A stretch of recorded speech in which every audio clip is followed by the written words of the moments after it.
बीच स्वागत कर रहा था वो हम सबके बीच पधार चुके हैं।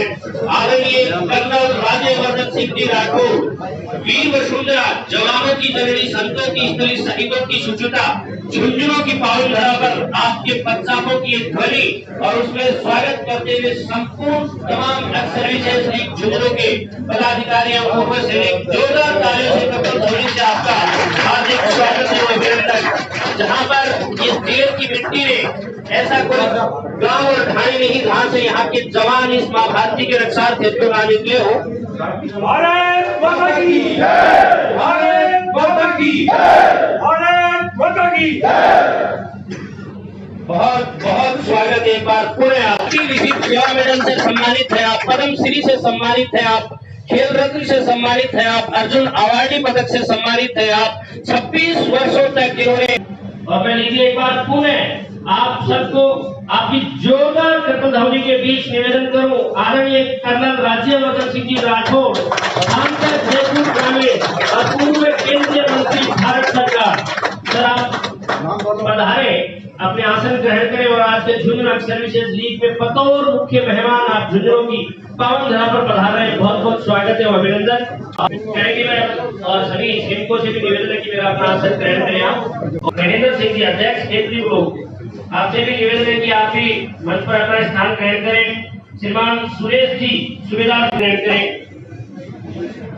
और लेफ्टिनेंट रामनिवास जी आपकी लगातार बने उस सक्सेस के लिए जिसने हमेशा भारत के गौरव, जोरदार तालियां, भारत के आसपास शान है।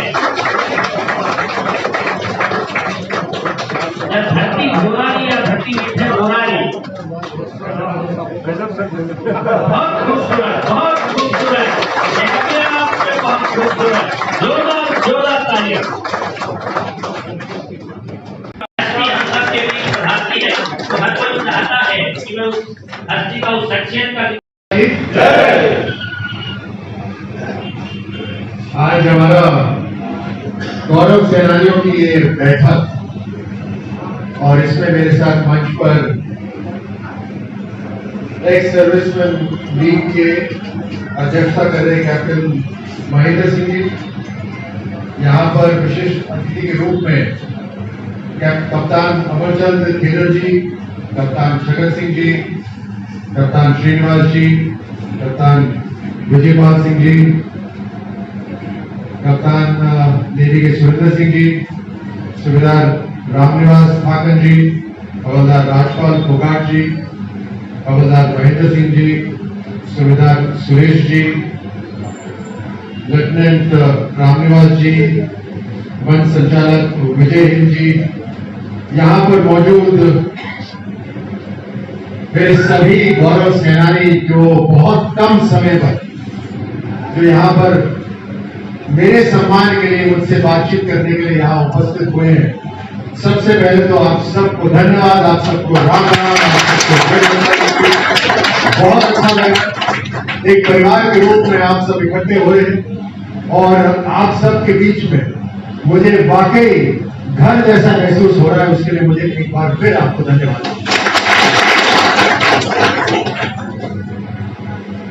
ये सही है कि समय बहुत कम था, जल्द प्रोग्राम बना झुंझुनू का, और जब झुंझुनू का प्रोग्राम बने तो उसमें फिर एक्स सर्विसमैन या गौरव सेनानियों से मिले बगैर जाना संभव है। तो यहाँ आना था तो तुरंत खबर करी, मैंने जरूर कटेवा साहब से फोन पर बातचीत करी, उन्होंने आपके अधिकारियों को यहाँ बताया, मैंने कुछ लोगों को अपने आप फोन करा। जब फोन करा तो एक दुविधा हो गई, और ये प्रेम वाली, ये स्नेह वाली दुविधा थी कि दूसरे व्यक्ति ने जैसे फोन करा उसने बोला सबसे पहले मुझे क्यों नहीं करा फोन, मेरे पास फोन दूसरे का क्यों आया। ये प्रेम भाव होता है और बहुत अच्छा लगता है। देखिए सालों साल से कईयों के साथ हम सर्विस कर चुके हैं, आप सर्विस कर चुके हैं, एक साथ सर्विस कर चुके हैं। ये जीवन हमारा, ये सिर्फ देश के पलटन के और सेना के नाम है। बहुत कम उम्र में हम सेना में गए, उस समय कुछ जीवन के बारे में जानते नहीं, लेकिन जो आप हैं आज, जो मैं हूं आज, वो पूरा भारतीय सेना की वजह से। और आप जब कहीं चलते हैं, कहीं समाज में आप खड़े होते हैं, मुझे बताइए यहाँ पर एक भी व्यक्ति अगर ऐसा हो जो ये कह दे कि उसको सैनिक के रूप में कोई नहीं पहचानता, वैसा हो ही नहीं सकता। आप चलते हैं, आप दूर से पहचान जाते हैं आपको लोग और तुरंत बोलते हैं वो एक्स सर्विस में भारतीय सैनिक का है, क्योंकि आपकी चाल में एक फर्क है, आपका सीना चौड़ा है, कंधे बिल्कुल खुले हुए हैं। ये ताकत है भारतीय सेना की, जो ताकत आपको इतने सालों से मिली। ये ट्रेनिंग और किसी के पास नहीं है पूरे हिंदुस्तान में। कोई कितना भी अमीर हो, लेकिन उसके ऊपर भारतीय सेना का स्टैंप नहीं लग सकता।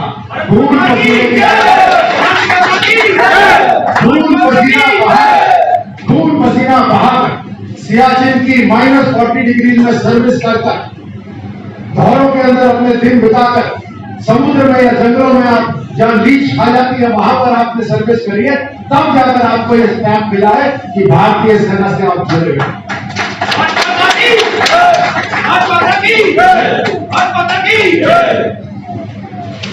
आपके साथ जब मिलते हैं, चाहे आज मिल रहे हो या कभी कभी क्षेत्र में होता, जो भूतपूर्व सैनिक होता है वो तुरंत अपना एक सीधा चौड़ा करके मुझे बोलता है कि साहब मैं एक सर्विसमैन, और हमारी फिर मुलाकात का लेवल अलग हो जाता है। वो सारी दूरियां एकदम खत्म हो जाती है, क्योंकि एक सैनिक दूसरे सैनिक से बातचीत कर रहा है, हमारी भाषा ही अलग हो जाती है। और पूरे राजस्थान के अंदर लाखों सैनिक हैं जो इस मौके की तलाश में है कि उनकी सेवा फिर से भारत के लिए करने का एक मौका मिले। आपने जब रिक्रूटिंग पास करी या IMA से या एयरफोर्स अकेडमी से जब आप निकले, तो आपने वहां पर कसम खाई। वो कसम आपने भारत की रक्षा के लिए खाई। वो कसम आपने किसी समय सीमा के लिए नहीं खाई। आपने ये नहीं कहा कि मैं 30 साल तक भारत की सेवा करूंगा, ऐसा कहा था क्या आपने? आपने ये कहा कि मैं जीवन भर भारत की रक्षा करूंगा। और आपको जो ट्रेनिंग मिली है, जैसे मैंने कहा, वो ट्रेनिंग किसी के पास नहीं है। आप हर समय को देखते हुए, स्थान को देखते हुए, परिस्थिति को देखते हुए, चुनौती को देखते हुए आप अपनी टैक्टिक्स लगाते हैं। आप अपना लक्ष्य पूरा करने का माला रखते हैं। आप कभी हिम्मत नहीं हारते, चाहे कैसी भी परिस्थिति हो। और आज जिस भूमि पर हमारी ये बैठक हो रही है, वो भूमि तो उसका तो नमन होना चाहिए। पूरे राजस्थान में 1/3 अगर शहीद कहीं पर है तो हमारी इस झुंझुनू की धरती। जैसे अभी कह रहे थे, हर चौराहे पर, हर ढाणी पर आपको यहाँ पर सैनिक मिल जाएगा। हर चौराहे के ऊपर आपको यहाँ एक वीर की प्रतिमा यहाँ पर दिखाई दे जाएगी। ये भूमि अलग है, और इस भूमि पे हमारी फिर मुलाकात हो रही है।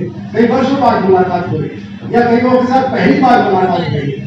लेकिन लगेगा आपको बिल्कुल नहीं है भी नहीं कि हमारी पहली बार मुलाकात हो रही है, क्योंकि हम एक ही सेना से आते हैं। और आज भारतीय सेना का जो मान सम्मान है, आप देख रहे हैं किस तरह से बदल रहा है, बढ़ता जा रहा है मान सम्मान। मुझे याद है जब मैं शूटिंग के सिलसिले में अमेरिका जाता था बहुत साल पहले, तो वहां की जो टीम होती थी वो वहां की सेना की टीम होती, और फिर उनके साथ में रहता था। वहां कहीं भी सिविलियन एरिया में जाते थे तो उनकी सेना की जो टीम होती थी वो अपना परिचय देती थी कि हम US आर्मी से हैं, और उनके लिए तुरंत मान सम्मान अलग हो जाता था। तो मेरे लिए भी कहते ये सेना का अधिकारी है, तो मेरे लिए भी मान सम्मान हो जाता था। एक जगह मैंने कहा नहीं, फर्क है, और वो फर्क मैंने कहा मैं इनको बता दूं कि गलतफहमी हो। मैंने कहा मैं भारतीय सेना का सैनिक हूं, और उसके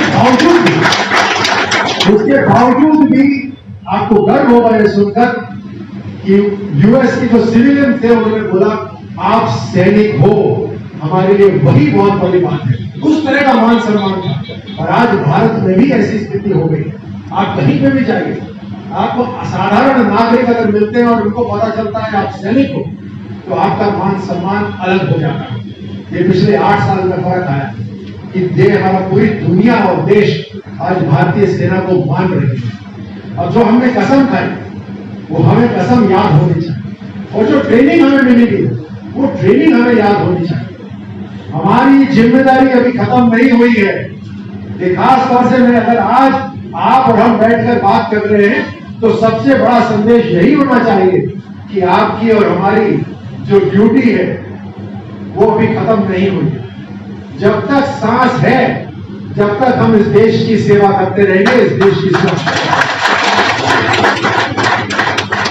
आज नए हथियार हैं, आज सोशल मीडिया एक नया हथियार है।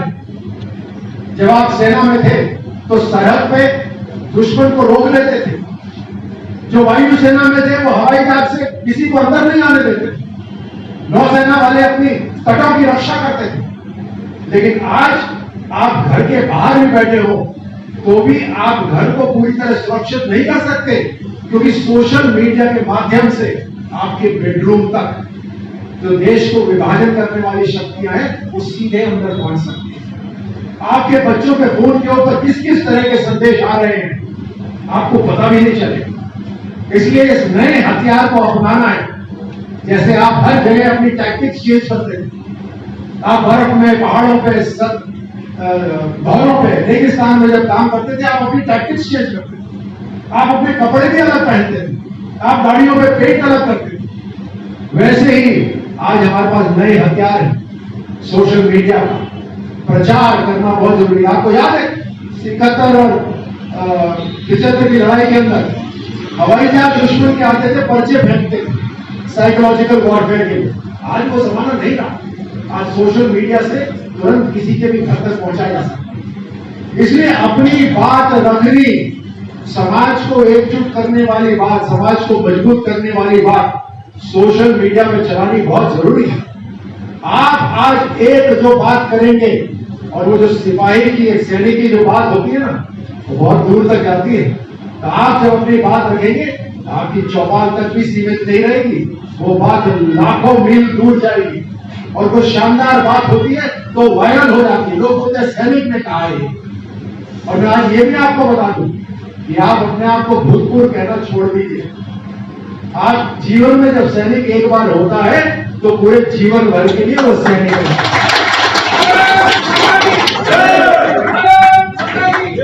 आप गौरव सेनानी है सर। आप लगातार सैनिक ही रहेंगे। आप और हमारे को ठप्पा लगा है। मेरे को राजनीति में आने के बाद भी सब बोलते हैं, जब कहीं भी जाता हूं बच्चों को इंट्रोडक्शन कराते हैं तो ये नहीं बोलते ये मंत्री है या मेंबर ऑफ पार्लियामेंट है, बोलते ये सेना में रहेगा, ये खिलाड़ी है। और ये मेरे लिए गर्व की बात, और ये आपके लिए भी आपको गर्व होता होगा। आज हमें अपनी बात रखनी, मजबूती से बात रखनी बहुत जरूरी है। आपको कई बार आप देखिए सेना में आए और सेना में जो आपने काम करा वो जबरदस्त काम करा। आपने कहीं प्लेटून को संभाला, कभी कंपनी को संभाला। आपके अंदर लीडरशिप क्वालिटी है, वो खत्म नहीं हुई है। वर्दी उतार देने से लीडरशिप क्वालिटी खत्म नहीं होती। आप में से बहुत से लोग ऐसे होंगे जिनके बाल सफेद हो गए होंगे, लेकिन दिल में अभी भी वही जज्बा होगा, यही जज्बा। और कई बार आपको लगता होगा अरे कितना मैं काम कर सकता हूं, लेकिन आज मेरे पास वो प्लेटून नहीं, आज मेरे पास कंपनी नहीं। कैसे नहीं है आपके पास? इतनी बड़ी ताकत आपके पास है। जो गौरव सेनानियों की ताकत है उतनी ही ताकत भारतीय सेना के पास भी है। जो भी आपके पास पूरी की पूरी ताकत है। आज जरूरत है अपनी ताकत को समझना और उस ताकत को समझकर हर गांव और ढाणी के अंदर अपने साथ नौजवानों को जोड़ना, उनको नई दिशा दिखाना, उनको मजबूती देना, उनको आत्मविश्वास देना।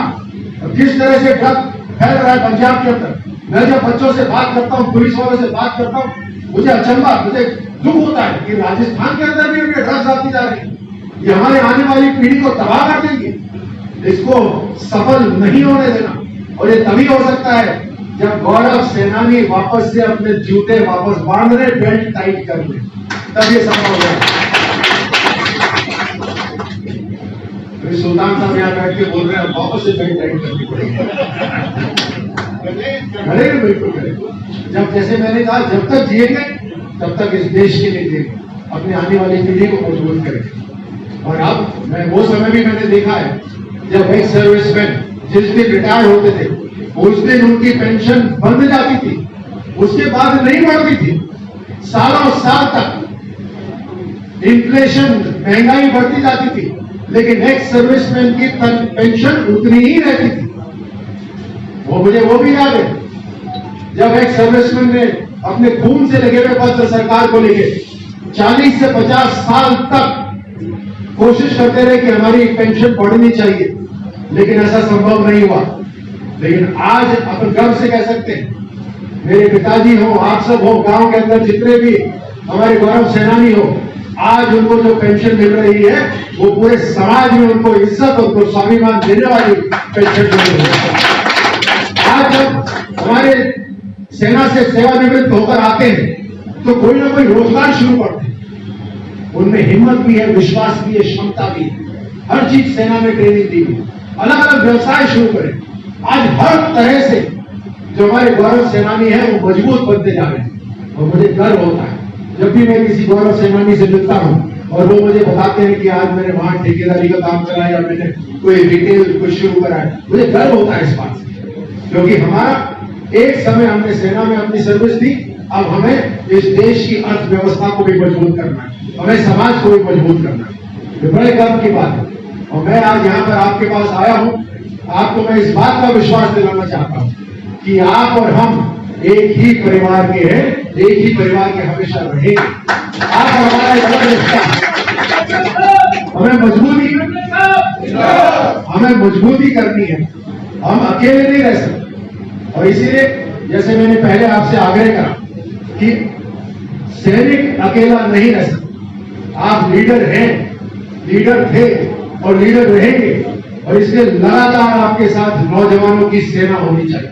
आप जहां जहां हो वहां अपने विचार दीजिए, अच्छे विचार दीजिए, भारत को मजबूत करने वाले विचार दीजिए। आज देखिए किस तरह से चाइना को परेशानी हो रही है भारत से, पहले नहीं होती थी।